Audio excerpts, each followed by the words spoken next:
நம்ம அடுத்தவங்க வந்து நமக்கு உதவி பண்ண மாட்டாங்க. அதனால உங்களோட ஹெல்த் ரொம்ப முக்கியம்.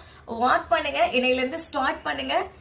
கொஞ்ச நாள் நடந்துட்டு அப்படியே விட்டுறாதீங்க. இந்த நிறைய பேர் பண்ணுவாங்க, கொஞ்சம் கேங்கால அந்த தெருவுல டெய்லி இன்னையில இருந்து வாக் பண்ணியே ஆகணும், உடம்பெல்லாம் போட்டாச்சு இழைச்சிடணும் அப்படின்னு சொல்லிட்டு ஒரு கேங்கே ஃபார்ம் பண்ணிட்டு போவாங்க. ஒரு 4-5 நாள், ஒரு வாரம், அவ்வளவுதான். கொஞ்சம் கொஞ்சமா அதை ஸ்டாப் பண்ணிடுவாங்க. இப்படி இருக்காதீங்க. நீங்க வெளியில தான் போகணும் அப்படின்னு கிடையாது. ஹால்ல நடக்கலாம், இல்ல மொட்டை மாடியில நடக்கலாம், எங்க ஸ்பேஸ் இருக்கோ அங்க நடக்கலாம். உங்க உடம்ப நீங்க பாத்துக்கோங்க எப்படியாவது, சரியா? எல்லார் கையிலயும் ஸ்மார்ட் போன் இருக்கு இல்ல, எதோ தேவையில்லாம பாக்குறோம் இல்லையா?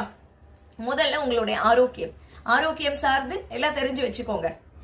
என்னென்னலாம் சாப்பிடணும், எப்படி எல்லாம் இருக்கணும் அப்படின்னு சொல்லிட்டு நிறைய பேருக்கு தெரியும், தெரிஞ்சு வச்சுக்கிறதோட இருப்பாங்க, அதை ஃபாலோ பண்றது கிடையாது.